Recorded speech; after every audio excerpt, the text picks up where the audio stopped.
I call the meeting of the Environment and Natural Resources Finance Division to order. A quorum is present. Want to give just a little bit of a roadmap for today and the next few days before we get into business. We do have 3 sets of minutes to approve. 2 of those are from the mini session, so we need to approve those as well to get into proper order. And then we will be hearing the Outdoor Heritage bill today from Representative Becker-Finn. Next Tuesday, we will be hearing a CWD update. I had met with Senator Ingebretson and we tried to schedule a joint hearing, but Senate and House schedules were difficult to blend. So they will probably be having the same hearing as we have in the morning, and then we'll improve upon it in the afternoon, I guess. Representative Lewick, I think we'll have some more questions. And then next Thursday, a week from today, we will be kind of taking a comprehensive look at emerald ash borer, looking at not only what we've funded, what the extent of the problem was, but now looking at wood waste. How do we manage that wood waste? So I anticipate kind of a broad discussion. We don't have any bills that will be on the schedule on Tuesday or Thursday. There have been some changes in House procedures. There is a Minnesota House Research fact sheet in your packet relating to how bills will move between committees. I also anticipate that there will be some bills that are coming from the policy committee that have financial impact, and those should be coming. We hope to consider those as they come.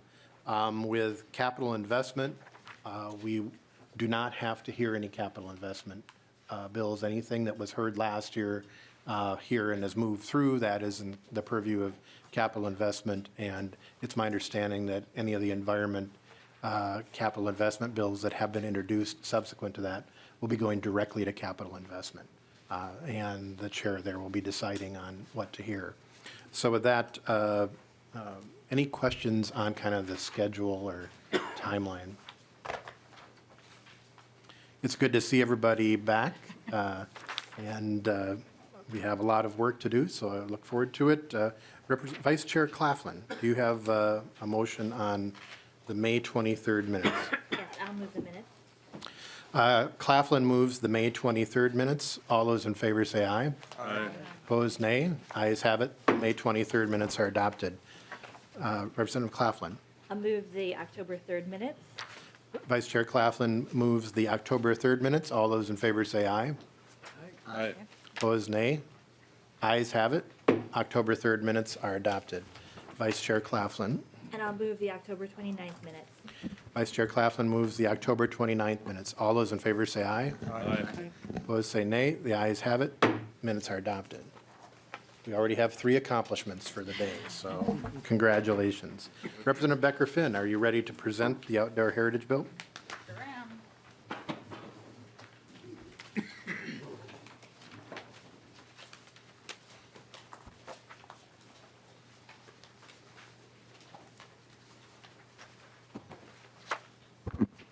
Good afternoon, Mr. Chair. So I would move House File 3128. And I think it's going to the Legacy Committee, so I would move that to the Legacy Committee. Representative Becker-Finn moves House File 3128 to go to the Legacy Committee.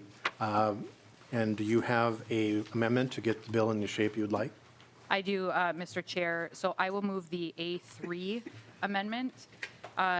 So we've had ongoing discussions on the council about access to folks throughout the state being able to know about the work that we do on the council.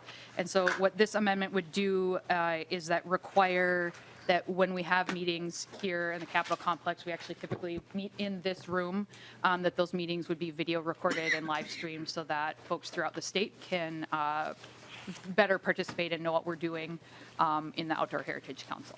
And so this amendment would require that, and then if we have meetings off-site, would require that they be videotaped if practical. Representative Becker-Finn moves the A3 amendment to get the bill in the shape she would like. Are there any discussion on the A3 amendment? Any discussion? All those in favor say aye. Aye. Opposed, nay. Ayes have it. The A3 amendment is adopted. Representative Becker-Finn to the bill as amended. And Mr. Chair, there are a couple other amendments. Do you want me to go over those now or after we've walked through the bill? I think we should walk through the bill. Okay. Thank you, Mr. Chair. So I keep saying I don't know why there isn't more media here today because I think we're the only ones in the legislature today moving $137 million bill. So I am really excited to be presenting the Outdoor Heritage Fund appropriation for 2020.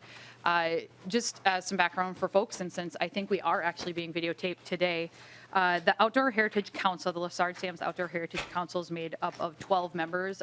4 of us legislators serve on that council, so it's myself and Representative Fabian, and then 2 senators as well. These are the funds that come from the legacy dollars, so it's that extra, that 3/8 sales tax that we all pay as Minnesotans. 1/3 of that goes to the Outdoor Heritage Fund, and then the council meets throughout the year with the good staff that we have working on the council and with folks throughout the state to decide how those funds should be spent. And so what we have to present to you today is the recommendations of the council. These recommendations were passed unanimously by the council to be recommended to be passed by the legislature. And so I'm going to turn it over to my testifiers, the staff on the Outdoor Heritage Council, and they're kind of walk through the details of what's included in the bill this year. Mr. Johnson. Mr. Chair, for the record, I'm Mark Johnson, Executive Director for the Lessard-Sams Outdoor Heritage Council. Mr. Chair and members, you have some handouts. You have a couple of handouts in front of you, but especially I'd like to have you turn to this one.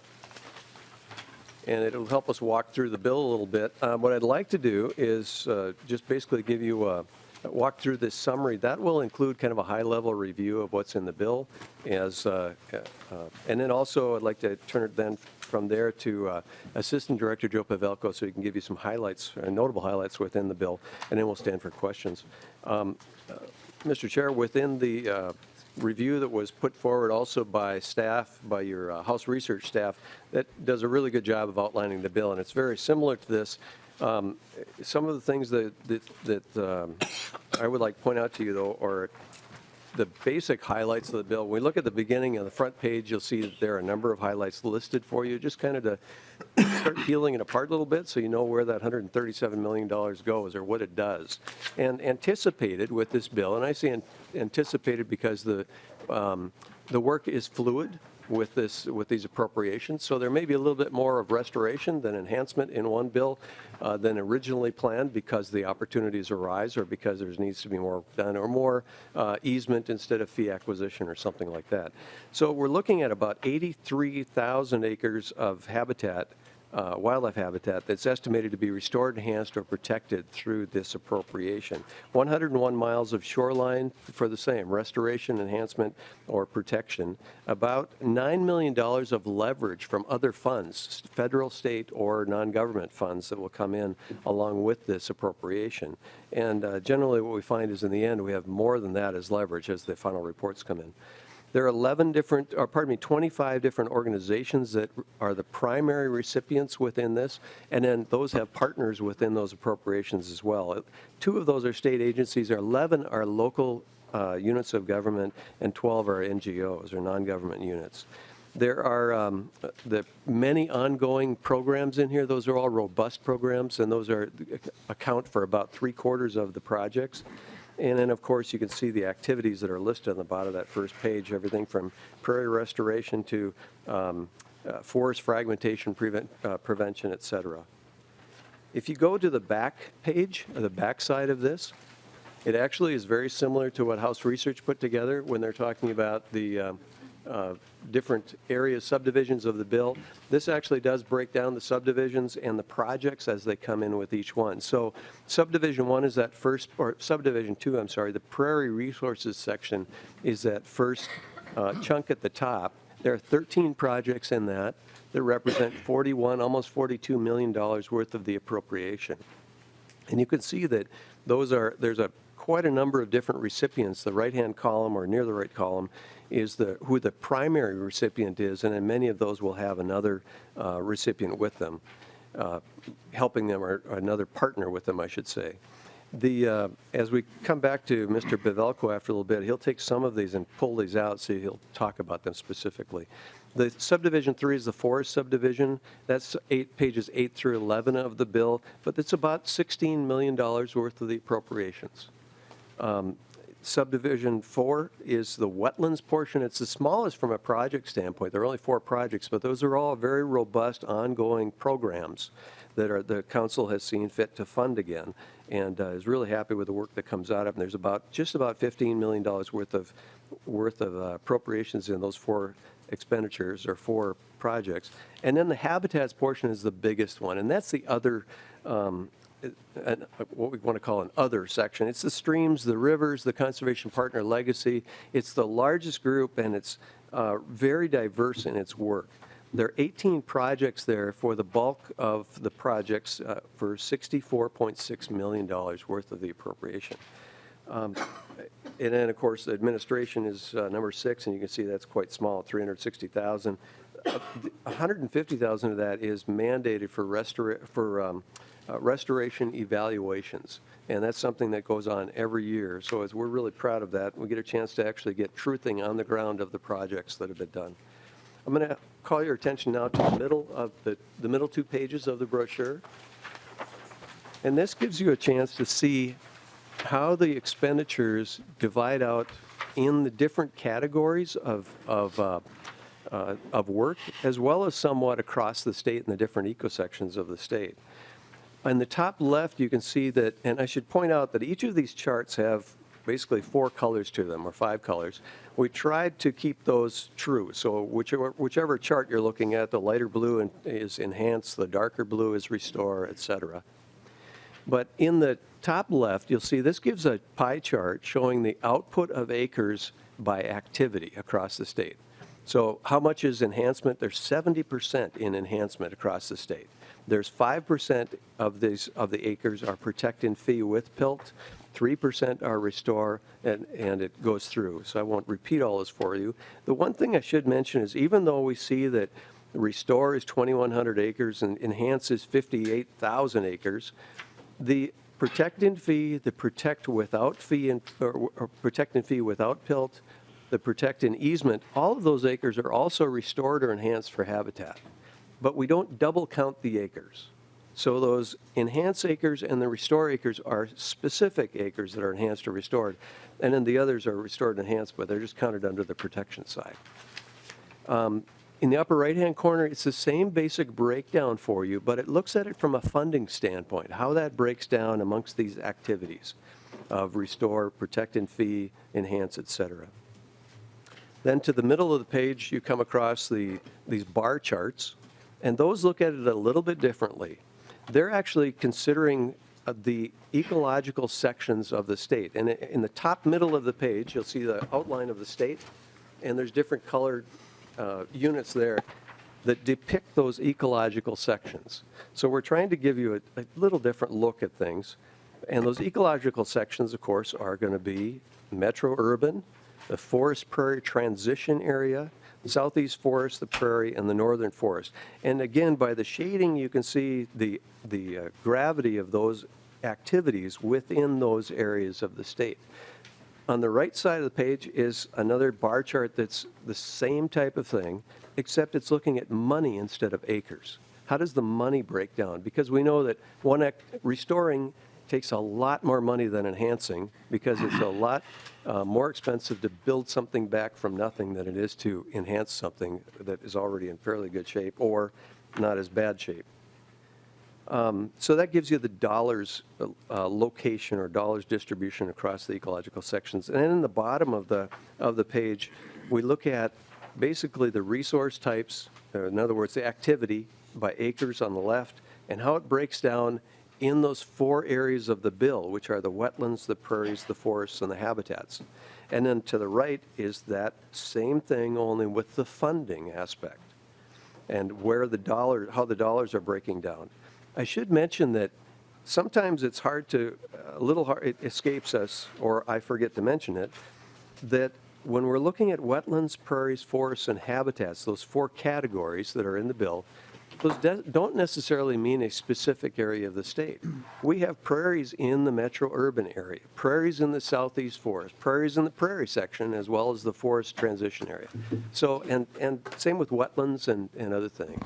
So those wetlands, prairies, forests, and habitats kind of blend through the state. And that's why each of these charts are very interesting, and they're each unique in their own way in the insights they can give you. We don't want to try to make one size fit all. I think what I'll do next is hand it over to Assistant Director Pavelko, if he would give some highlights here, and then we'll definitely stand for any questions you have when we go into things in more detail, if you wish, Mr. Chair. Good afternoon, excuse me, Mr. Chair and members. Joe Pavelko, the Assistant Director with the Lessard-Sam's-Outdoor Heritage Council. I'm going to go into just a little bit more detail on some of the projects that the council has recommended for funding. We'll start with the prairies. One project that seemed that the council had a lot of liking to was the Heron Lake Area Conservation Partnership. That's 2I. And the Heron Lake Watershed District came in with a proposal, and they are working with the Minnesota Land Trust and Pheasants Forever, Ducks Unlimited, and other local groups to protect 450 acres of wildlife habitat in Jackson, Nobles, and Murray County. My dad's family is from that area in Jackson County, and growing up, hearing some of the old-timers' stories about Heron Lake and what that used to be in the waterfowl hunting tradition, to see that there's a new renewed push in the Heron Lakes area to restore wetland habitat is something that's really neat. One thing that's interesting about it is it's the actual watershed district who is leading the project, and they'll be hiring somebody who's just going to be a boots-on-the-ground person, meeting with landowners, farmers, trying to get them to get interested in conservation, see if they have any options, whether it be with either the DNR, Fish and Wildlife, or whoever. It's just about getting the word out, and then anybody that wants to enroll in a conservation program, there'll be options for them. Another project in the prairie is the Accelerating the U.S. Fish and Wildlife Service Habitat Conservation Easement Program.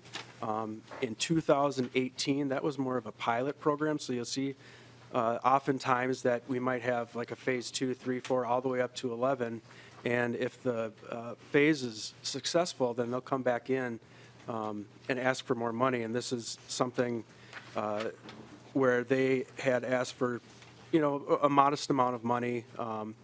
They worked with their local landowners, and lo and behold, there's a lot of interest, so they came back for a second round. And so what the U.S. Fish and Wildlife Service and Pheasants Forever and Ducks Unlimited will be doing is working with landowners who have working land, so that's either they've got cattle or they have hay ground or something like that, and they'll enroll it in a Fish and Wildlife easement program.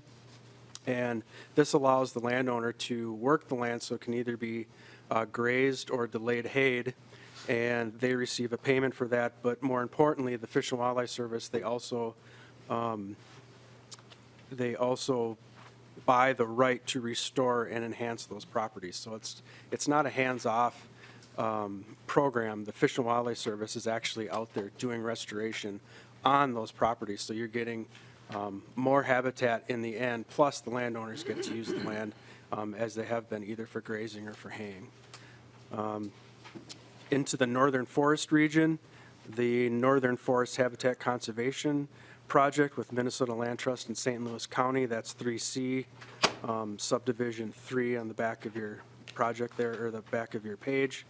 The Minnesota Land Trust is working with Potlatch, and they will be acquiring approximately 4,600 acres from Potlatch and keeping that in forest production.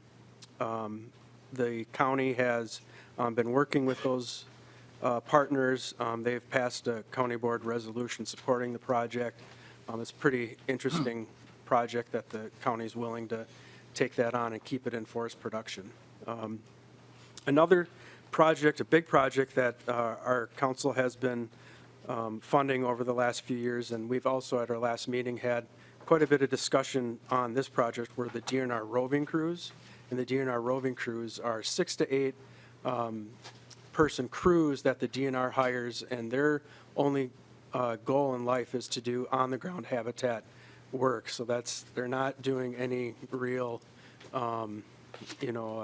paper pushing. Their job is to do prescribed fires, do wetland restorations. Each crew, they have a general work area. Now there's up to 5 regions. So there's 3 in the western half of the state, in the southwest, the west central and northwest.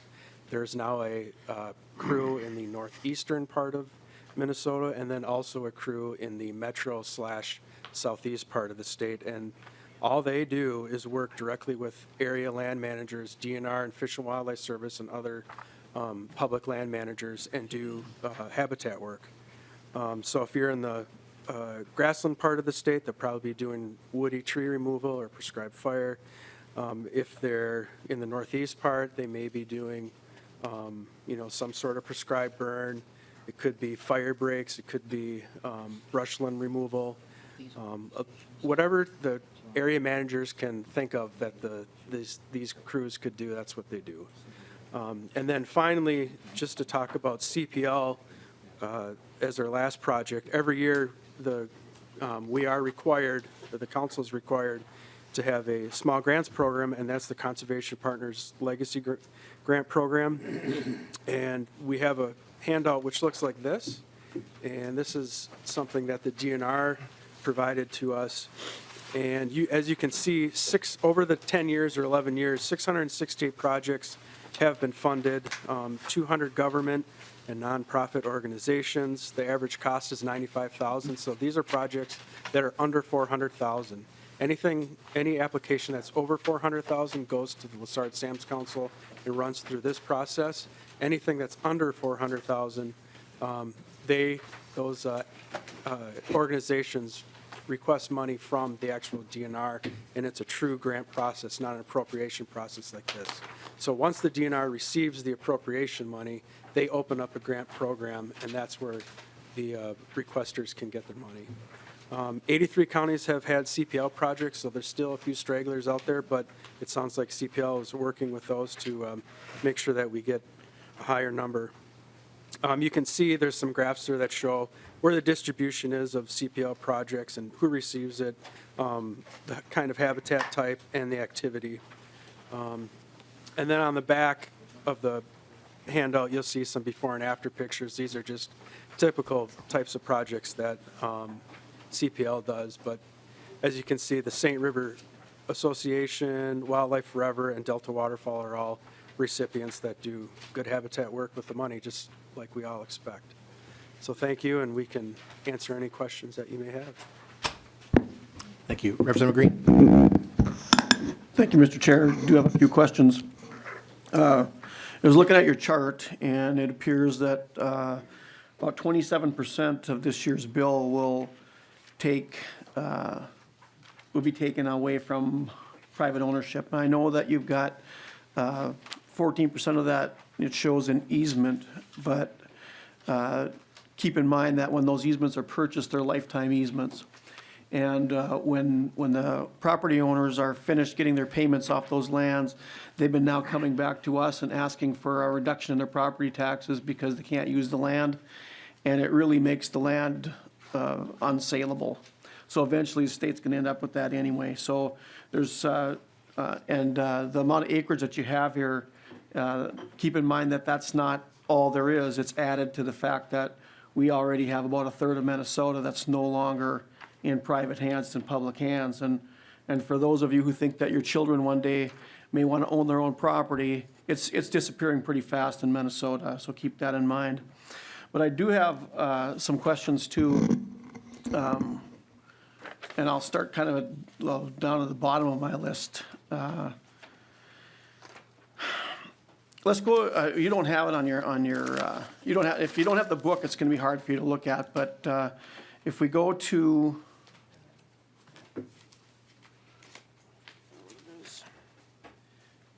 PA 9 or 10, I think it is, PA 9.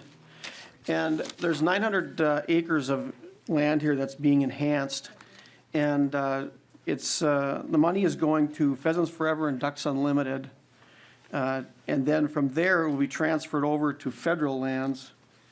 And so it'll no longer be in the possession of Minnesota. But also on that list, there is, if you look onto the, where the money goes on that, find it here, excuse me a minute. Move my papers around too much. Well, I can remember it anyway. There's 20% increase because of the surplus. So a lot of these projects from when they started were increased by 20%, or you got 20% more money, and it was divided up between these acreages. And some of the things that I was wondering about were in this particular case where you've got, I guess it's PA 11 is what I'm looking at. This is nearly going up by nearly $4 million, and it's going to Ducks Unlimited and Pheasants Forever, and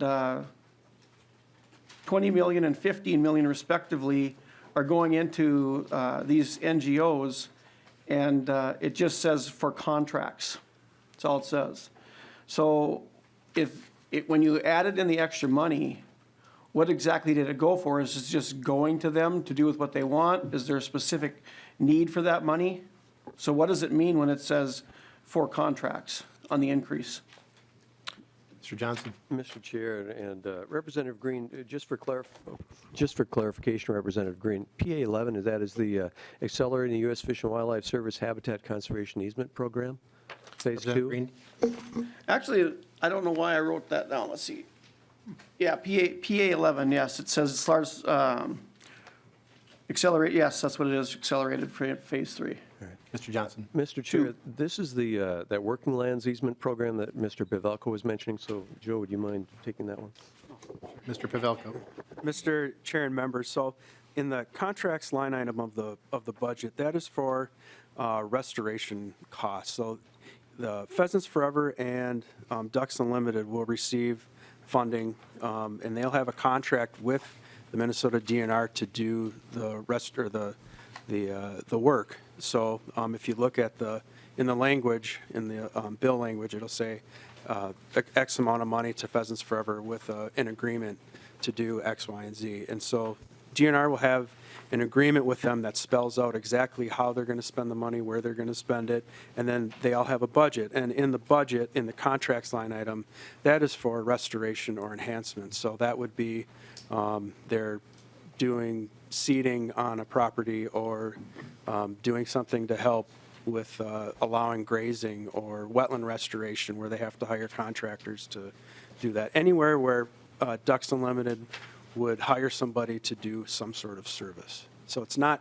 that money is not, I guess, being spent by Ducks Unlimited or Pheasants Forever, but they're not spending it, not paying themselves to do that. There is a specific line item in there for personnel for that. Representative Green? Okay, thank you. Then there's another question. When it says in your list, across-the-board budget increases due to this increase in funding, on those across-the-board budget increases, this is obviously a one-time funding, until we get the next numbers in for the next year. On those across-the-board budget increases, are they in any way going to be added to the base of these agencies? Mr. Johnson? Mr. Chair, Representative Green, are you referring, Representative Green, to this? Basically, it refers back Yes. to this one? Okay. And the members don't have this. This is a document that was given to our council on the December 10th meeting. And the Lessard Sam's Outdoor Heritage Council, actually, at that time, the November forecast had come back, and the November forecast said, we were advised by MMB that there's $18 million more that you guys have to figure out how you're going to work into your bill. So those were the actual increase amounts as the council then broke it out and decided what were the better projects, what were the best uses of those projects, and then the council was very determined in making sure that those really were brought in from a programmatic standpoint. They're not for the baseline of the organization. And perhaps the author would also have some comments as a member of the council for that. Representative Becker? Thank you, Mr. Chair. And I mean, just so folks kind of understand the whole process here, You know, this fund has been set up for a decade, and there's a whole drawn-out process, and what happened, you know, we read through this entire, which is frustrating, because I have this entire thing all marked up, but I didn't know specifically what page we were going to be working on with your questions, but I do think, I mean, my feeling as a council member was that, and the discussion that we had, is that if we're being told that this is the amount of money in the fund that we can spend, you know, the idea with the legacy amendment wasn't that the money was just going to sit in some account somewhere. We should be putting it to work on the projects that have gone through the whole process. And so that was probably our longest meeting, was figuring out how that was going to be divvied up. And a lot of these, you know, they have backlogs of projects of potential landowners that they're going to be working with, and so this just allows them to go further with that. Representative Green. Thank you, Mr. Chair. I'm not sure that answers the question, but I'll get it figured out. On this particular one that we're looking at here, this PA 11, the 900 acres that's involved here, there's no locations for these. It's just, so I would assume that there's a whole bunch of projects out there. Is this money just put out there to, for instance, Ducks Unlimited and Pheasants Forever, and say, go pick which ones you want? Because I was looking at the map and I was looking at your studies in here, and it doesn't give me even a portion of the state where they're at. Whereas some of them, you know, you can pick counties, and this one doesn't have that. Mr. Chair. Mr. Johnson. And members, in their accomplishment plan, they have to tell the council, or pardon me, in their accomplishment plan, they have to disclose to the council what area of the state they're looking at doing this work. In this particular one, it was the forest prairie transition area, so that middle sliver of the state, as well as the prairie section of the state. So they are staying to those areas. As far as exactly where in those areas, at the front end, they know that they have this program. They know that there are interested landowners in certain areas, but to only limit it to those, they don't tell us that they don't tell us who those landowners are up front. What they do have to do is, by law, they have to provide their parcel lists and where these take place, and what's going to, and then what's happening on those properties. There was one more question you asked. Well, excuse me, so if, that's fine then, but if they have to provide these, when do we know when and where they are? When do they provide them, and when do we know where they're at? Because I'm looking at this, it doesn't tell me where they're at in their book. Mr. Chair and members, so if the proposer does not have parcels selected, that usually means they have a sign-up period, or they have some sort of prioritization process. So within the program that we're talking about, they have what's called the Biological Prioritization Tool Form for Habitat Easement Proposals. And so this is the Fish and Wildlife Standard form that they use to prioritize the parcels that come in. And so if for a sign-up program like this, knowing that they may not get the money or be able to spend the money for 2 years, the council made a decision to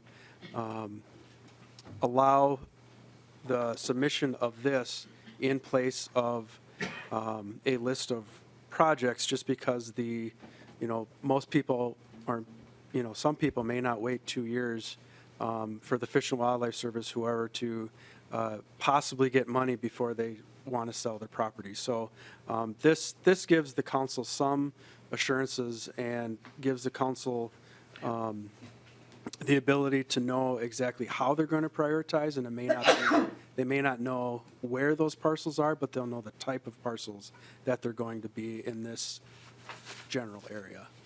This is the same thing that the council would do with Bowser with their CREP money. Representative Green. Thank you, Mr. Chair. So essentially what you're saying is that the state or the Lessard Sam's Council, now us, are just saying, here's a whole bunch of money, get out there and bid on this land before somebody in the private sector wants it. And so you need some money, here you go. So it brings up some questions that I've never gotten an answer to, and I will keep this short, just a couple more questions. One is, does the council or have a plan as to how much land they want? I mean, or is it just, as long as the money keeps coming in, we're gonna keep buying until there's just nothing left for the private sector? Is there a plan? Representative Becker-Finn. Thank you, Mr. Chair. So one thing I did want to clarify, for anyone who's wondering about their kids having access to buying land in the future, is that all this land actually does belong to all of our kids. It belongs to you and to me and everybody in this room. It's public land. And, philosophically, we may disagree about the value of public land, but none of the projects that come through the council, nobody has a gun to their head and is forced to do any of this. It's willing buyers and sellers, essentially. And so I'm sure that the staff do have examples of times perhaps where things have fallen apart because people change their minds. They have a right to do that. It's their land. They have the right to do that with their land. So do we have a plan long-term? No, the council changes all the time. So it's kind of, we are directed what to do by what is in our Minnesota Constitution, which is, the relevant section is here on this form for folks who have that. So, our focus is to restore, protect, and enhance wetlands, prairies, forests, and habitat for fish, game, and wildlife. And so that is our focus. And if we stopped getting projects coming forward about wanting to purchase land because the demand wasn't there and folks didn't want to do that, well, then I imagine we'd put more of our funds into the restoration enhancement piece and less into the purchasing of land. But again, these are recommendations that myself and Representative Fabian and everyone else in the council put a whole lot of time and a whole lot of effort into really bringing forward together. And for folks who have been paying attention to this issue, there was recently an article in the Star Tribune about how the Outdoor Heritage Council is one of those areas of government where we do actually work really well together, and it isn't a hyper-partisan place. And so I think if there's specific questions, really nitty-gritty details about what's in the contracts, these guys have all that, but they didn't know to bring any specific thing here today. But I know when I've asked them with specific questions about different projects, there's like 5 times as much paperwork that they have for each individual thing if you give them time to get that together. So I'm sure they'd be willing to get back to you if you have specific questions on line items on these projects. And I've got a long list of members that have questions, so maybe, I'll wrap it Green, up. if you can I'll wrap do it up. yours, and then we can get a group of answers, and we've got testifiers as well. Yep, and the idea of a public land belonging to everybody, that's kind of what we got away from when we left England. And what's going to happen if we continue this is only the very, very wealthy are going to be able to afford to buy land. And everybody else is going to be subject to whatever the state has for them. We already have seen signs and had to mandate the state take down signs that said no public access. So these things are out there and they're serious. And we have people that really, they just can't afford to buy the land anymore because it's gotten so high per acre. And when you take out 1/3 of the available land, that's understandable why that would happen. And so there's a big problem here. And as far as getting the information, they're great for going to get the information. But as you stated, we're on camera here and this is being telecast out. And so the people in Minnesota, and especially the people in my district who are very, very concerned about this, would be nice to have the information here. Thank you. Representative Becker-Finn. Thank you, Mr. Chair. And I totally agree. It just would have been helpful if they would have known ahead of time that, and I'm sure they can get that information to the committee and we can have that on the record in the future. Mr. Johnson.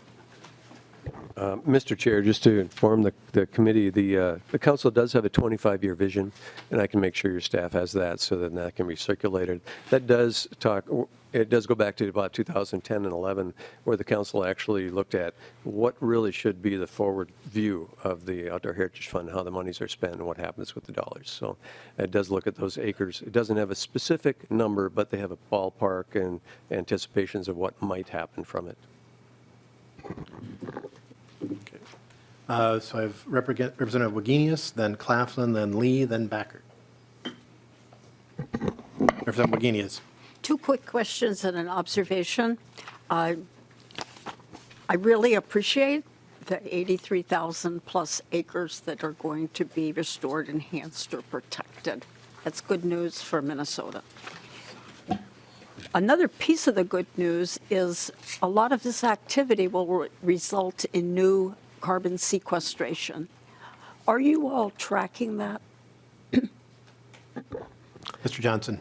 Mr. Chair and Representative Wagenius, that'll be, in a way, we're starting to track that in our outcomes. With the activities, then that gives us another component for tracking that. But we're kind of on the front end of those calculations. So we're very much on the front end of those calculations. Representative Wagenius. I would recommend Dr. Jason Hill, excuse me, at the University of Minnesota, who is an expert in this area, and I think could be very helpful for you, and I'm glad to hear you're doing that. On your wetlands section, we certainly need more waterfowl reproduction. And I just want to make sure that all these wetlands that are being restored, you don't allow people to use them to produce bait, because it's bait that when the bait eats what it eats, then it's not available for the ducks, and that's one of the problems we're having. So is there an assurance here that these wetlands will not be used for bait production? Mr. Johnson. Mr. Chair and Member Wagenius, the council doesn't deal with that, but then it's dealt with in other law. And of course, as you know, sometimes law changes and allows the use of wetlands for one way or another. These are basically shallow lakes and wetlands. So most of these are going to be, they're freezing out every winter. And that's generally where we're looking at those small places that are the refugia for ducks. And of course for migration as well as for local breeding. So to the vast majority, I'm absolutely sure that they're not used for bait, especially these restorations, because nothing would live there through the year other than the invertebrates that are there. Maybe, Mr. Chair, Representative Wagenius. we need to make sure that we are using for waterfowl reproduction. Just the final thing, an observation. You talked about more burning, and I totally appreciative of that. And I will tell members, I go out on a piece of DNR prairie, which was once a pasture, but it had never been turned over. And DNR burned it every other year for 3 times, and the prairie came back. Not as robust, or maybe, no, I won't say as robust, not quite the diversity, but I thought that it's just something you think that's really great, and that is fire. And now we know, science is also telling us that you need fire for reproduction. So good for you. Keep on pushing that. Thank you. Representative Becker-Finn. Thank you, Mr. Chair. And I did just want to highlight that we have had discussions on the council, and I'm also really excited about what we know about prairies and the way that it can impact our climate and how important that is. As folks might know, I'm more of a northern forest kind of girl, but through the work we've done on the council and visiting some of these locations, it really is important work that impacts everybody in Minnesota, especially on the climate impact. Representative Claflin. Thank you, Chair. I have questions about the trout restoration. While I'm personally very curious where they are, because I will be looking forward to enjoying them, I really want to ask how the methods for restoring these streams are chosen to make sure that they are doing the best practices for Minnesota streams rather than a Colorado stream, and making sure that we aren't using like plastic materials for those restorations. Mr. Chair and Member Claflin, Their best practices are used in all of the restorations. DNR is involved in each of the restorations from a planning aspect as well because of permitting and everything else that happens. Depending on the area of the state, the geology of the soil, all of that, whether it's the karst or the northeast, there are very different acceptable methods to be used in each of those areas to various degrees. So all of that's taken into consideration by the project managers as they work with DNR and their local conforms they need to stick to. There was I believe there was a meeting it was last week or earlier this week, I forget, I think it was this week on Tuesday, down in the Rochester area with DNR as well as Trout Unlimited and others locally talking about that very thing. How are they going to be doing certain restorations down there? What changes should be done and so on. There's also, as I understand, DNR is doing some new research they were just putting together, looking at, again, that issue about what practices are best used in what areas, what are the results of those practices. They're just defining that research at this point. To your point about trout streams, one really cool thing I heard the other day was that back in the 70s, brook trout were only at about 3% to 5% of the streams in southeastern Minnesota. Today, they're in more than 70% of those cold water streams. So things are going in the right direction. Thank you. Representative Lee. And before you speak, I'm getting comments that people are having a hard time hearing, so we just want to make sure you almost eat the microphone to make sure that people can hear it. So Representative Lee. Thank you, Mr. Chair. And Mr. Johnson, just going back to the NGO contracts with businesses that do restoration and enhancement work, could you tell us how many of these contracts goes to communities of color or women-owned businesses? And are you able to tell me what are some of your efforts to promote these opportunities to these groups? Mr. Johnson. Mr. Chair and members, as far as how many of them go to communities of color or women-owned business, minority-owned businesses, first of all, there aren't private entities that are receiving these dollars. They are NGOs, local units of government, or state or agencies. There may be contractors that are receiving these funds, which we don't see that part of it. That goes through grants management, but the actual recipients, like the Rum River Watershed District, will be deciding who does the work on the Rum River through this project, and so on. Within CPL projects, the Conservation Partners Legacy Program, it's the same way. The recipients will decide who that worker is. In many cases, especially through the metro and near the metro, and actually into the northern forest, the Minnesota Conservation Corps is doing a lot of the work on those enhancements, and I know that that's a fairly diverse work group, but again, it's a nonprofit I think they're a nonprofit that is receiving those funds as the contractor. So I can't tell you exactly how many minorities are working on this. As far as spreading the word, every opportunity I get, we try to get out as a staff to answer people's questions. I try to talk to legislators as well as community groups and encouraging anybody that even raises an interest that we would love to come and talk. I think last year I had one representative who took us up on that offer, and that was Representative Sandra Erickson.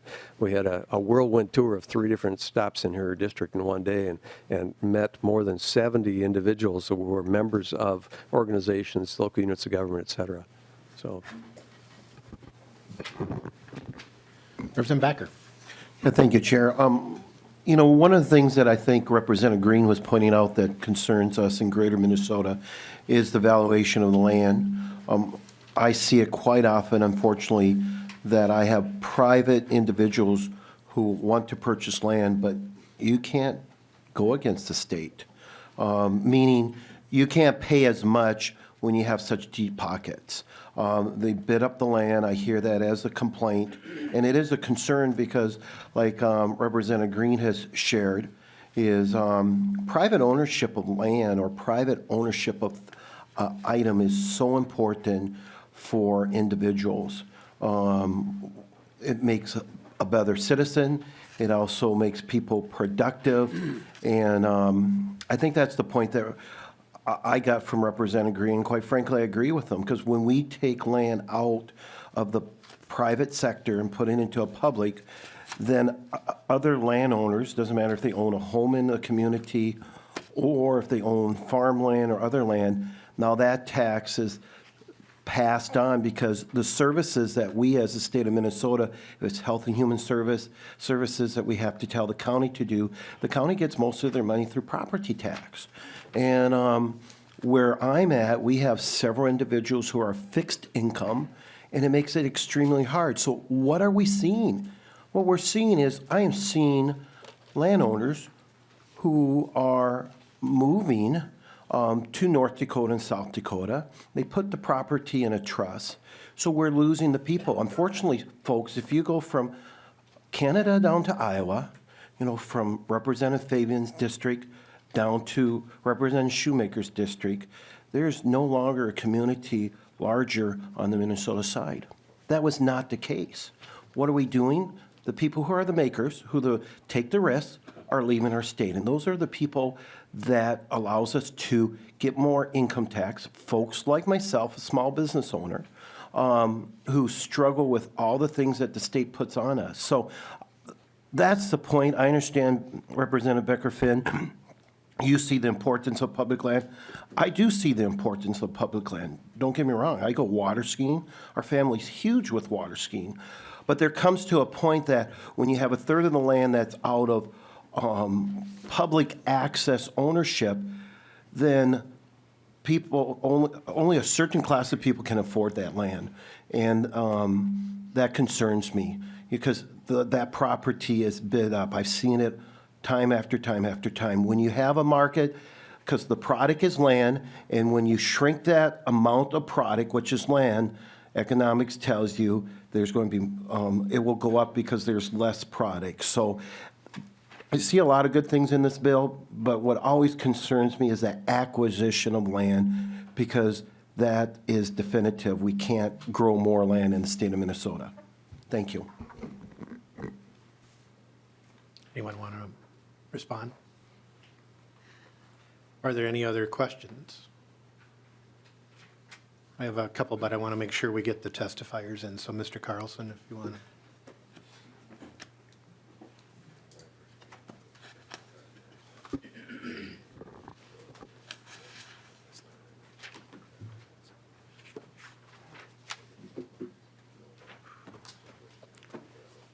Welcome, and remember you have to eat the microphone. Thank you, Mr. Chair, members of the committee. For the record, my name is Dave Carlson, and I'm the president of the Minnesota Outdoor Heritage Alliance. And I will refer to them as MOHA from here on out. But MOHA represents over 70 diverse hunting and conservation clubs in Minnesota. Our member groups support the work of the Lessard Sam's Outdoor Heritage Council and their annual recommendations to the legislature for fund allocations. It's important to MOHA and our members that no changes are made to the recommendations so that they will benefit all Minnesotans and our conservation legacy. These dedicated funds are important to the sportsmen and sportswomen of Minnesota, and here are some examples.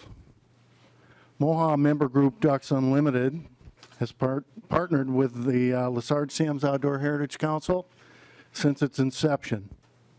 And DU is restoring wetlands and prairie on marginal lands in southwest Minnesota, in the heart of the prairie pothole region, where we've lost 90% of the wetlands and 99% of the prairie uplands.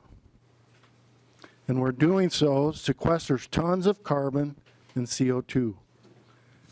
But Ducks Unlimited is not limited to projects in southwest Minnesota, but has completed projects all over the state with outdoor heritage funds.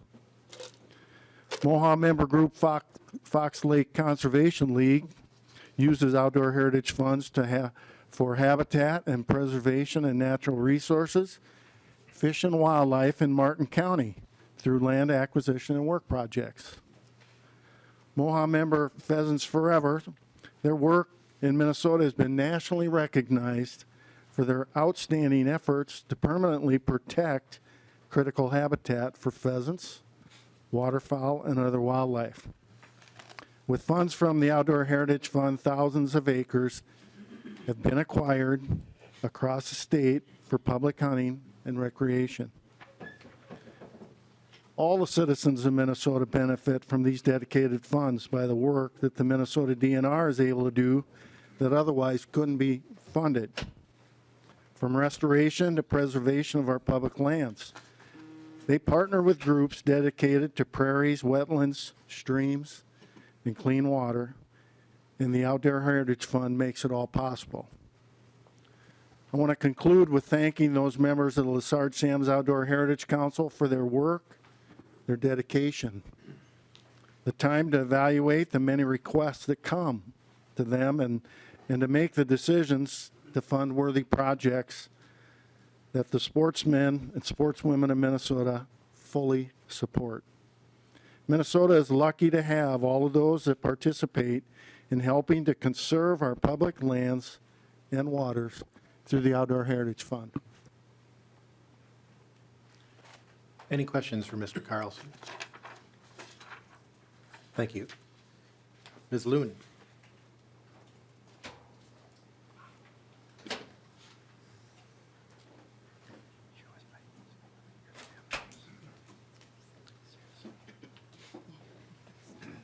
Thank you, Welcome. Mr. Chairman. Can you hear me fine? And members of the committee, I'm Deborah Loon, Executive Director of the Minnesota Valley National Wildlife Refuge Trust. Terribly long name. I am testifying today as the lead partner for the Metro Big Rivers Habitat Partnership, one of the kind of ongoing programs that was referenced by the staff. Metro Big Rivers is a partnership of 5 respected and effective nonprofit conservation organizations that works in the metropolitan area. In addition to my organization, the Minnesota Valley Trust, the partners are the Friends of the Mississippi River, Great River Greening, Minnesota Land Trust, and the Trust for Public Land. We've been working together since 2010 as an ongoing program that accomplishes significant and high priority habitat conservation in the metro area with legacy funds. The package before you includes an appropriation for Phase 10 of the Metro Big Rivers Habitat Program.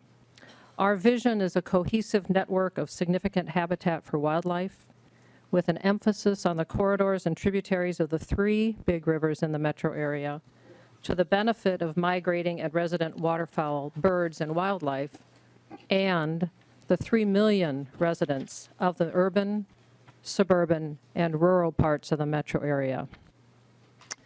Like other ongoing partnership projects that are funded with Outdoor Heritage Fund money, Metro Big Rivers regularly exceeds expectations. We've completed work on over 6,000 acres in the metro area since our inception with Outdoor Heritage Fund money. We have spent $16.6 million in Outdoor Heritage Fund grants, and we have leveraged those funds with another $8.7 million in other funds for a 53% leverage rate. The proposed appropriation to Metro Big Rivers will have significant impact on conservation over nearly 1,200 acres in the metro area.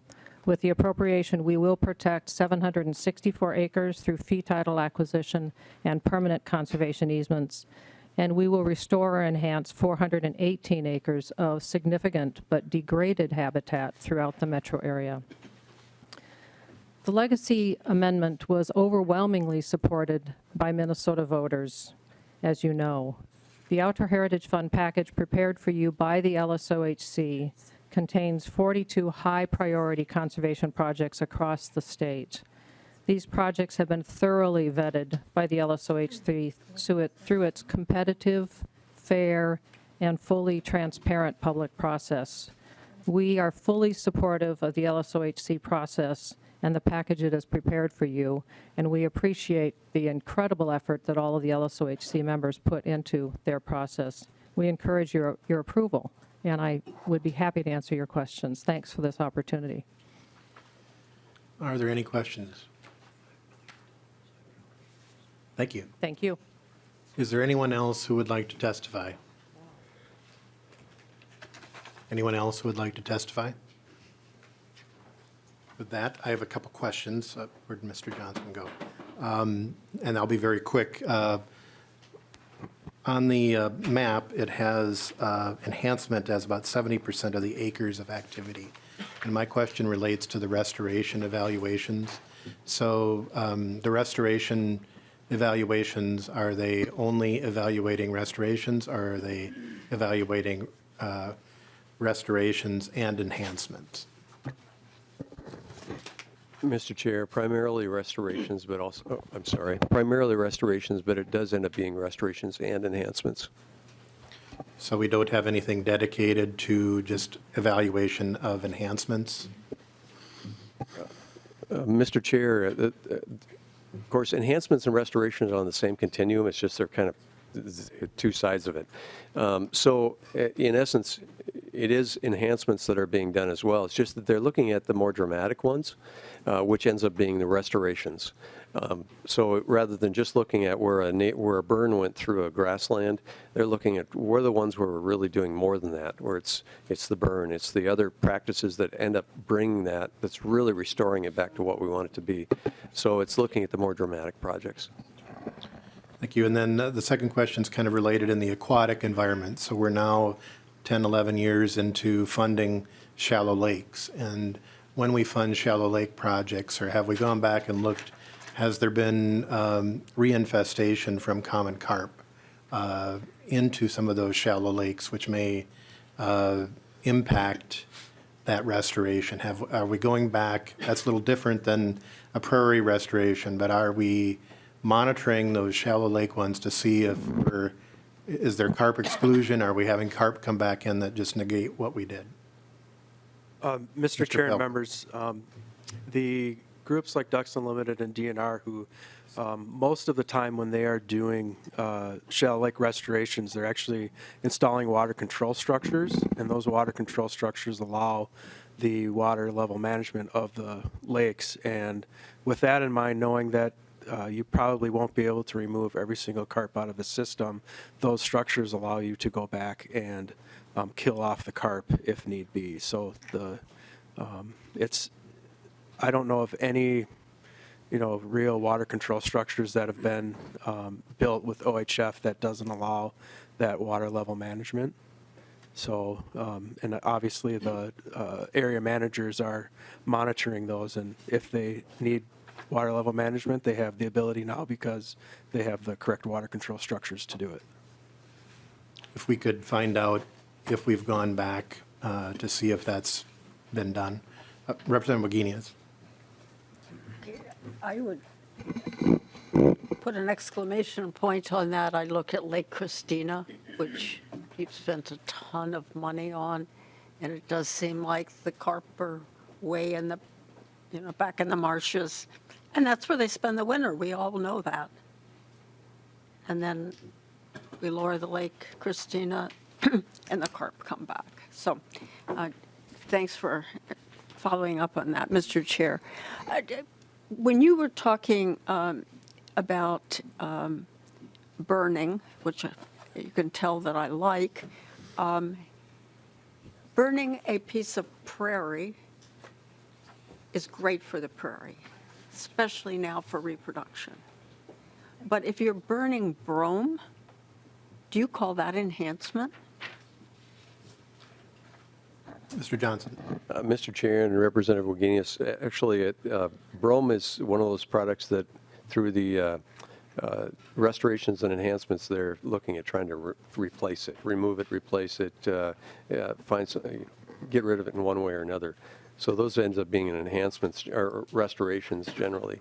Brome is I'm not the prairie specialist, but they have specific protocol for dealing with brome. Would I call it an enhancement to just burn brome? No. There may be certain times of the year we can set it back better so that the competition can come back, or at least come through better. But brome isn't a great product by any means, unless you want to feed it to cattle or something. Okay, we have a couple of amendments, and I'm going to turn the gavel over to Vice Chair Claflin, because two of them are mine, and I think one of them is Representative Fabian. So,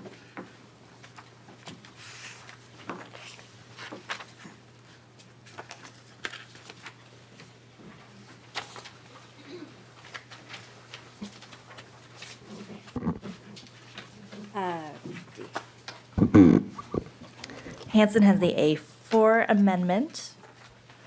We move the A4 amendment. Madam Chair, I would move the A4 amendment.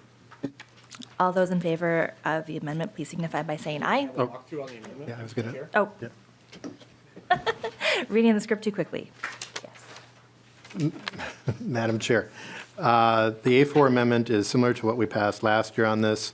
It is providing a joint meeting to overview the fund. That was done back in 2014, and we're now 6-7 years later, and I thought it'd be good to have a joint hearing with the Senate on that. So I would move the A4 amendment.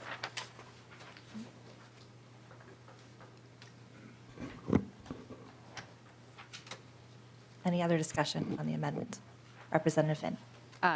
Thank you, Madam Chair, and I would be supportive of the A4 amendment.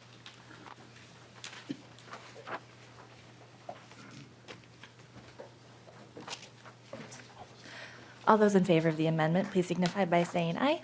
Aye. Opposed? The motion prevails. The amendment is adopted. I would move the A5 amendment.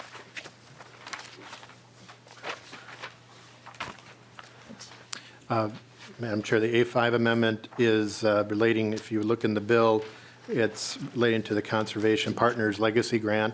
This is also similar to what we passed in this committee last year. It relates to land acquired and fee must be open to hunting and fishing during the open season unless otherwise provided by law.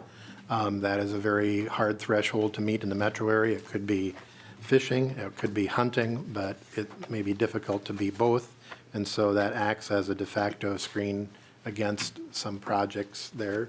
And then on lines 21.4 to 21.15, it has the prioritization to projects within 1 mile of existing wildlife management areas, scientific natural areas, or aquatic management areas.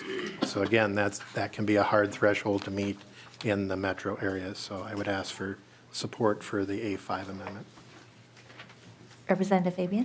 Thank you, Madam Chair. I disagree that it makes it more difficult because in the first part of the amendment on page, excuse me, on page 20, unless otherwise provided by law, I think that covers that. This would actually potentially in areas where it's not provided by law, some sort of a ban on hunting. I think that could impact things outside of that. Mr. Chair, I don't have too much trouble with the second half of your amendment. I would oppose the amendment based on, I think that we do have a constitutional right to hunt and fish. I think that that would be potentially imposing upon that. I don't think that it's necessary because the language there says provided by law. And then I would have a question for Ms. Taylor on the second part of the amendment on page 21. And again, I don't have a lot of trouble, but I think that this is similar language to what we've had in the past. Is that correct, Ms. Taylor? Ms. Taylor. Madam Chair and members, yes, we've had very similar language for the last several Outdoor Heritage Fund bills. So I would be curious to know what Mr. Carlson has to say, Moha, with regards to your amendment, Mr. Chair.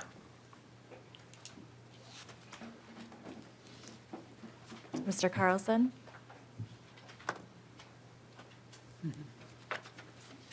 Divide the amendment.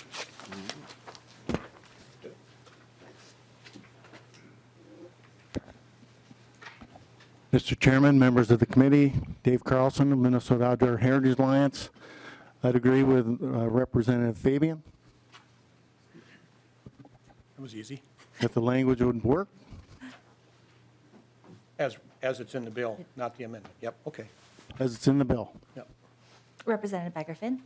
Thank you, Madam Chair. And so as to the first part of the amendment, I actually think it maybe isn't necessary because the way that the amendment is currently written, it's unless otherwise provided by law. So in the cases where, but we've had the discussion too within the council that we do want to make sure that the public knows that just because you're located in a metro area, that doesn't mean you shouldn't apply for these projects. I honestly don't think it makes a difference one way or the other, because we already have the unless otherwise provided by law language in the Constitution. As to the second piece, I support the amendment. I think that giving priority to projects who are already within 1 mile of other existing is almost counterintuitive as far as wanting to have more access in more places. As somebody who hunts and spends time fishing, I think that I want them to be able to pick the best projects and not have to arbitrarily kind of rule people out based on how many miles they are from an existing piece of public land. Representative Representative Fabian. Thank you, Madam Chair. So Representative Becker-Finn, do you want to divide the amendment, or should I? I would move to divide the amendment but after line 1.4. There's been a motion to divide the amendment after line 1.4. All those in favor? Is there discussion?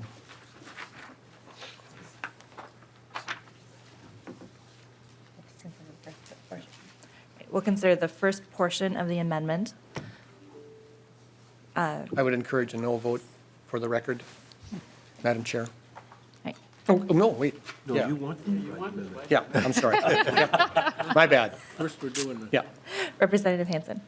Thank you, Madam Chair. And in trying to make sure we have a good bill here that everybody can vote for, I would support that, but I would ask the staff to review the Conservation Partners Legacy Grant and see a couple of things. One, how many new applicants have been coming in each year? And also seeing if there are people who have applied in the past that no longer apply. And if there is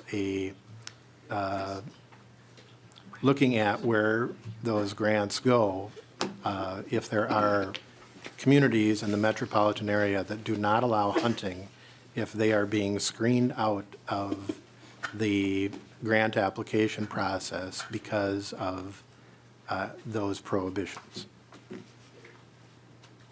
If staff could do that. And then I would support the no vote on my amendment, first half. Right. All those in favor of the amendment divided, the first half of the amendment divided before line 1.4, signify by saying aye. All those opposed? No? No. The amendment is, the first half of the amendment is not adopted. My management of amendments is a little rusty. We'll now consider the second half of the A5 amendment. Again, I would support my amendment and ask for a yes vote. Any further discussion? All those in favor of the second half of the A5 amendment, please signify by saying aye. Aye. Those opposed, no. The second half of the amendment is adopted. I will hand the gavel back to Chair Hansen.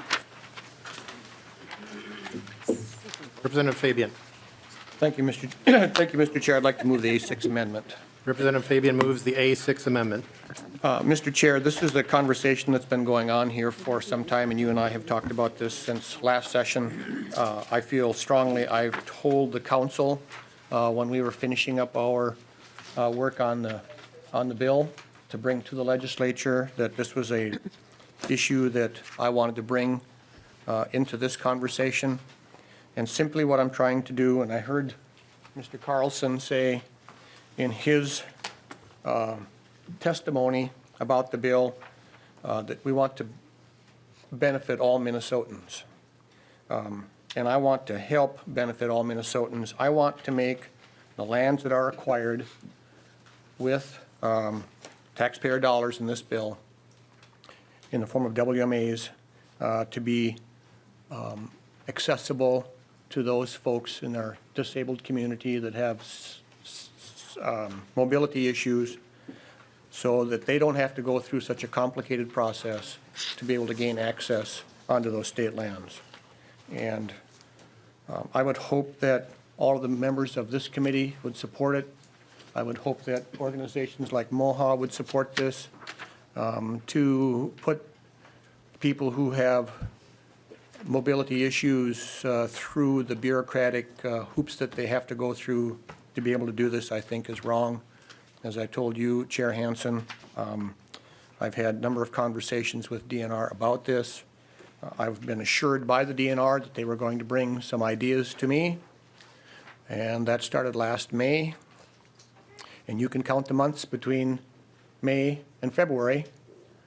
You can't count the number of conversations I've had with DNR, but I've had several of them, including when they testified about the Lessard Council and what we're doing, and then their perspective here when Commissioner Stroman sat at the table.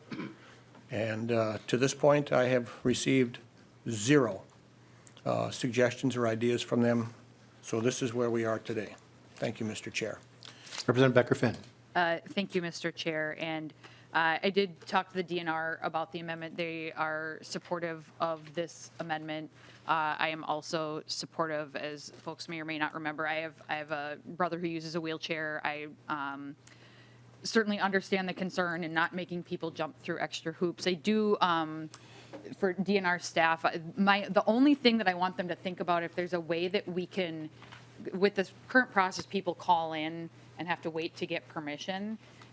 And what I would want to know is if there's a way we can collect data so we know which WMAs are maybe being used more by folks who use wheelchairs, and that could maybe inform us on other things we can do in the future to make those places more accessible. So I'd be supportive of the amendment and just have that ask of DNR that if there's a way we can track that, not necessarily having to grant permission, but we don't have to take testimony or anything, but just something to think about as this moves forward, because I think that having that data would be really helpful. I think Representative, I see Chair Lilly in the audience, and this will go to there, and I know Representative Fabian and Representative Becker-Finn, you're going to continue the conversation. I know there are folks that are concerned about impacts on the WMAs, so, and make sure we involve the Council on Disabilities in the discussion as well. So we're running out of time right here, so if we can, any other discussion on the amendment? Representative Fabian. Thank you, Mr. Chair. And I have talked to Representative Lilly about this. He's aware of it. He's supportive. I see he's been nodding. I also talked to Senator Hoffman. You've probably seen him in the news lately. He is very supportive of this idea, and I appreciate the opportunity to move the amendment and move forward, and look forward to further discussions. Thank you. All those in favor say aye. Aye. Opposed, nay. Ayes have it. A6 is adopted. Representative Becker-Finn. Thank you, Mr. Chair, and we'll wrap things up because I do want you guys to all hear about No Child Left Inside, because it's they have some really good things to report on that. Just want to thank the other members of the council. It is a lot of work to serve on this council. There's a lot of paperwork we have to read and a lot of thinking and meetings and work. So I do want to, there's a lot of members of the public who serve on that council. So I do thank them for that service. Finally, the land, the things we do with this fund really impact our entire state. It's statewide impact for all Minnesotans, and as to public land is really, it's real access for all people. And in a lot of our communities, folks don't own land. I know, specifically, I've talked to a lot of Hmong folks who use the whitewater WMA for deer hunting, and without that public land, they wouldn't necessarily have the access to hunt. I know Carlos Avery WMA is so used for turkey hunting that they have to do a lottery for who gets to turkey hunt there. So the demand is there from the public, and I'm really proud to move this forward. And I would be remiss, we brought up trout, and we brought up some other animals, but we didn't talk about prairie chickens, and we talk about prairie chickens a lot on the Outdoor Heritage Council. So Google prairie chickens. They're very interesting creatures. And would ask for your support on the bill as amended to move on to the Legacy Committee. I would request a roll call vote, Mr. Chair. Roll call has been requested, and the motion is to the Legacy Committee. Oh. Representative Becker-Finn renews her motion that House File 3128 as amended be recommended to be re-referred to the Legacy Finance Division. Roll call being requested.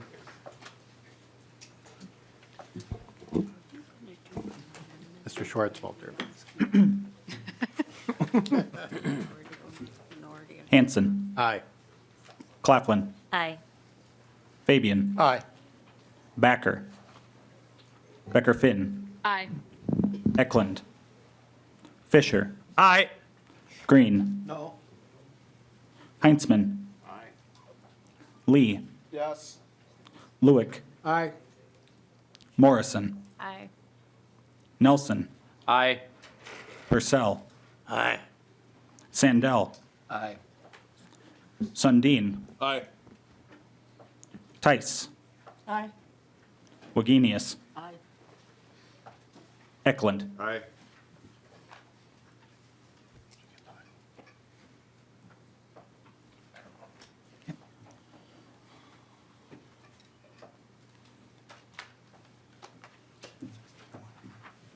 Motion passes. Thank you, Mr. Chair. Thank you. We will have an update on No Child Left Inside grant program. Mr. Letterman.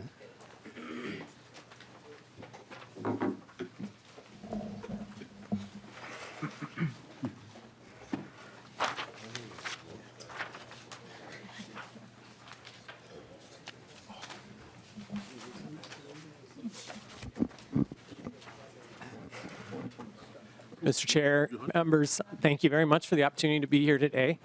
For the record, I am the Education and Skills Team Supervisor with the Department of Natural Resources, really close. I supervise our Learn to Hunt programs, Learn to Fish, Becoming Outdoors Woman, shooting sports, and most recently some of our grant programs. I've been working on outdoor education and environmental education for the state of Minnesota for almost 30 years, and I'd say this is one of the most exciting programs that I've been able to work on in my career. So I'm really happy to share with you about the No Child Left Inside program. I apologize, the words I know are awfully small on the screens, but I think most of you should all have a copy of the PowerPoint. I'm going to go through real quickly.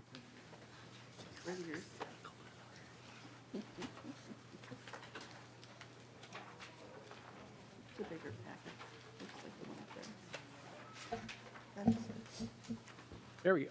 Okay.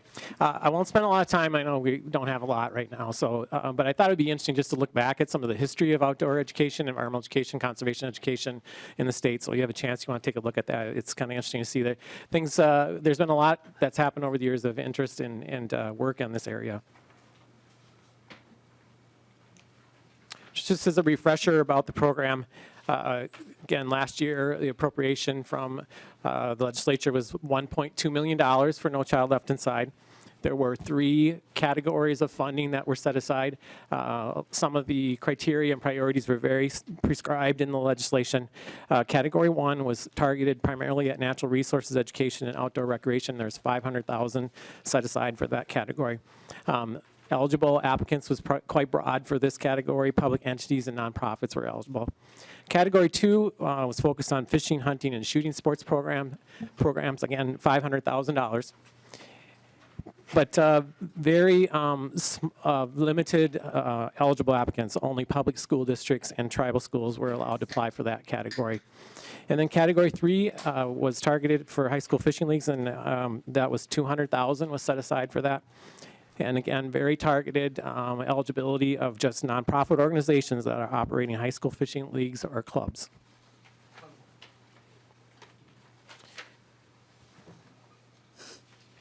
Part of the requirements in the legislation for the department was to actually do some consultation with stakeholders.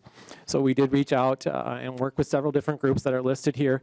The Minnesota R3 Council is an organization or advisory group that we've started recently at the Department of Natural Resources. Again, R3 stands for Angler and Hunter Recruitment, Retention, and Reactivation. So we have that group that represents a wide range of outdoor organizations and other stakeholders that are interested in those activities. We reached out and actually through our previous R3 grant program that my team has been running for the last few years, we've actually developed a good list of tribal educators and contacts that have actually received some of our grants through that program. So we had some good input from them. And then there's a Minnesota Children and Nature Connection organization. It's a chapter of the National Children and Nature organization. We have the Minnesota Association for Environmental Education. We did talk specifically to one of our work groups within fisheries, the DNR Bass Species Work Group, to get their input specifically, especially about the fishing and the fishing league component.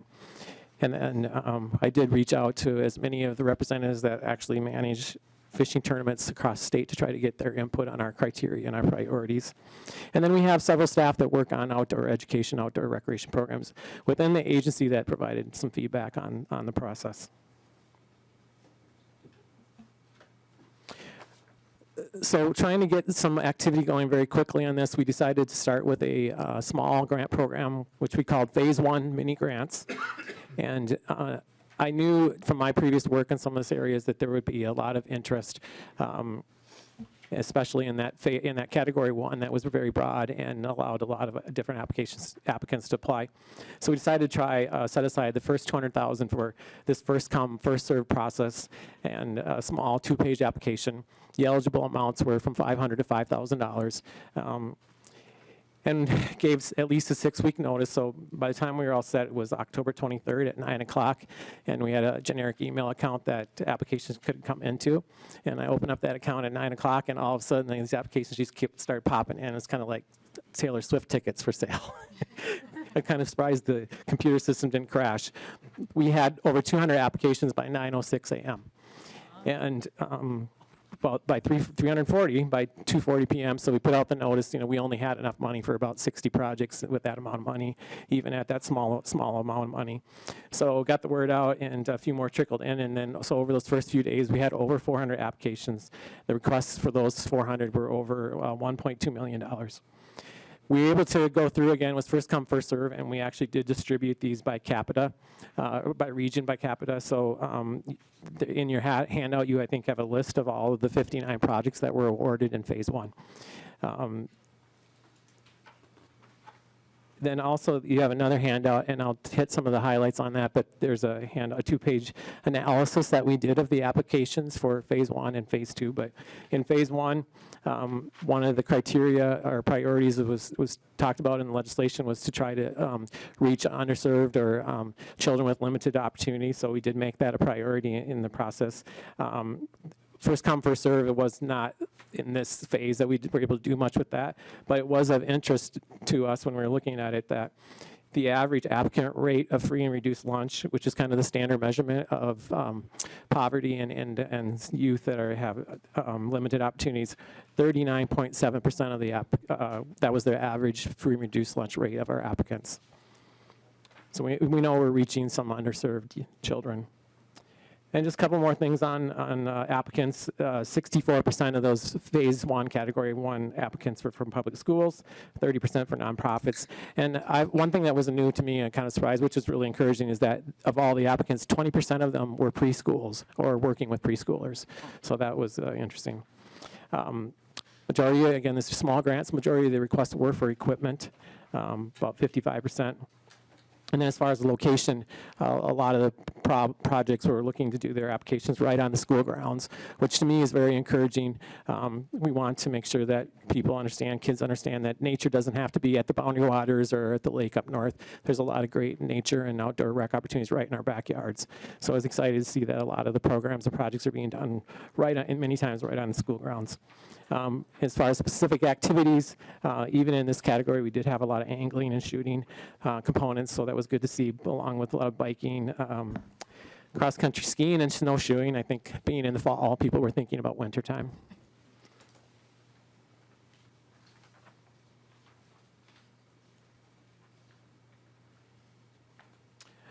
So again, trying to move the project along and make sure we get this money out as reasonably possible. We decided to move ahead with the larger grant program that became available in right around Thanksgiving time it was, and we again offered about 6 weeks for people to apply. A little bit larger grant system or process. The amounts were $5,000 to $50,000. The advantage for that, of course, is that we can look at programs and projects that hopefully are more sustainable. They're not just a one and done one-and-done type of an event.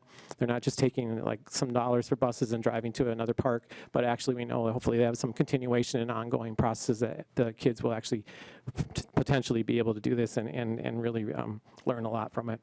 The deadline again was January 9th, and in that time frame of about 6 weeks, we had 220 applications that requested over $5 million. We're in the process right now of evaluating those and trying to review them all and making awards in the next few weeks here, which has been a tall task with that many applications, because our standard is to have every grant reviewed at least 3 times from internal and external experts. Just to give you an average of the expected impact of the project, so the average request was saying they would try to reach 531 youth. So if we are able to award all the money in this phase, or as we award all the money, we're estimating about 25,000 youth will be impacted and reach through these projects.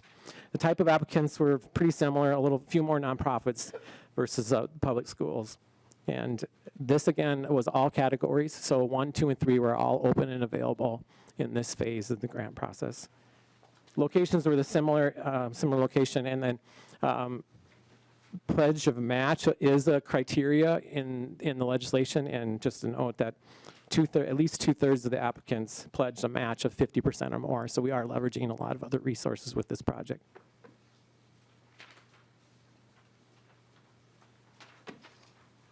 So if I may, I do have a couple of recommendations and some takeaways or some overall summary so far. Again, we have not been able, or these projects are still in process. The phase 1, I think we have 1 that has completed their purchases and got their request in for reimbursement.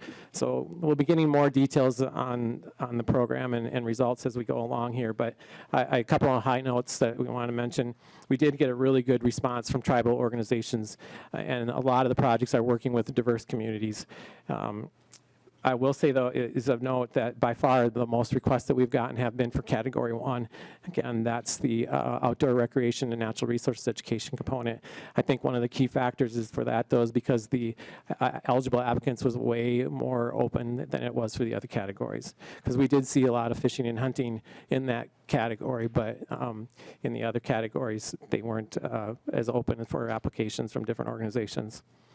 So the eligibility criteria, so category 2 and 3, I can only tell you that we did not have enough requests in phase 2 yet to give out all that money. I mean, there's a significant amount of requests, but there will be additional resources left that we can do another round and think about how we want to distribute that money. One of my thoughts was that mini grants may be more applicable in this case, because the schools, they only need $1,000 of fishing equipment or something like that. So we'll be looking at that. But if you were looking at any changes, one thing I would have you think about is there a way to open up category 2 and 3 to other organizations, especially nonprofits? Because again, in category 1, we did see a lot of organizations that are wanting to work with youth and schools. Probably the biggest opportunities may be in before school, after school, community education, or summer school programming. So I think loosening up some of those eligibility requirements might help to be able to get that money out. Also, I'll make a note that this is a youth-only focus, which of course youth are really important, but a lot of our research in R3, recruitment, retention, reactivation, is that adults are really important. They have transportation, they have money, they have the ability to go out and do some of this activity, and so something to think about, especially families, to be able to make them more eligible, or some of the funding be supportive of those activities or with those audiences. And then I was struggling a lot with the direction on matching funds. It is a high priority in the legislation that it's important, but when you think about it, and I'm seeing it in the phase 2 applications, the folks that are applying are the ones that already have a lot of capacity. They're the ones that are doing well in scoring because they have the resources, they have the staff that know how to write grants, they have match, or they can find match. And so if we're trying to reach out to new organizations, there's a little bit of a challenge there, a little bit of a conflict to try to figure out. And maybe one of the answers is to put more scoring criteria related to need and looking at that more directly, but that's just something that has been a challenge. And then I did know, especially in phase 1, as we're looking at all the applications, that economic benefit from this activity, as I said, like 55% of the applications were for equipment. We have a lot of great outdoor retailers and manufacturers in the state, and I want to add up kind of what the totals are, but obviously we're actually generating a lot of business for those folks, so I think that's something that's really positive for the project. And then lastly, there was no administrative dollars associated with this appropriation, and I did go back and look about for the last quarter or so, we've spent about 1 FTE of time that we've had to beg and borrow, but we're really excited to work on the project, but it is taking about 1 FTE to manage the project. And just one last thing, I know some of you have seen a lot of the media that's happened with this project, which has been really wonderful. In fact, we have a national reporter. She's back in the back room here with us that owns 50 TV stations across the country and heard about the success of this project and has come to town on the coldest day of the year to visit a couple of our Phase 1 grantees. So this morning we went to South High School, and tomorrow we're going to the Science Academy in Robbinsdale. So it's been great. Like I said, really exciting to work on, and we're really happy we've been able to manage this project. And if you have time, I'll take some questions or whatever you'd like to do, Mr. Chair. Representative Becker-Finn, and we have about 3 minutes. Thank you, Mr. Chair. I'll talk really fast. So first, I want to thank the DNR for putting these dollars out into the public as quickly as we did, and I do think we were really intentional, and I know I met with you guys in making sure that the application, especially for the mini grants, was really accessible to folks, because we didn't want that to be a barrier for people applying. It was just a 2-page application, and half of it was checking boxes. So we did want to make sure that was accessible to folks. And then we could have a more nuanced conversation about this. I did just drop the bill today. It's House File 3221 to continue some funding in 2021 so that we can continue to do this good work, because I think the number one thing, even more than I could have imagined, is that the public really, really likes this program and really, really wants it to continue. I think when we think of the number of kids being impacted and how that reverberates out in the community with retailers and whatnot, it's such good work that we can do with this. So I hope folks will get on board and we can continue this in the future. Mr. Letterman? Yeah, I'm not sure there was a question there, Mr. Chair, but yeah, it is obvious there was a lot of response and interest. And it's, the free and reduced lunch numbers, I think, demonstrate how much need there is out there. In fact, we had several applications in Phase 1 that just wanted winter clothing, hats, boots, jackets, so that their kids could actually go outside. Great. Any other questions? Thank you. We are adjourned. Thank you.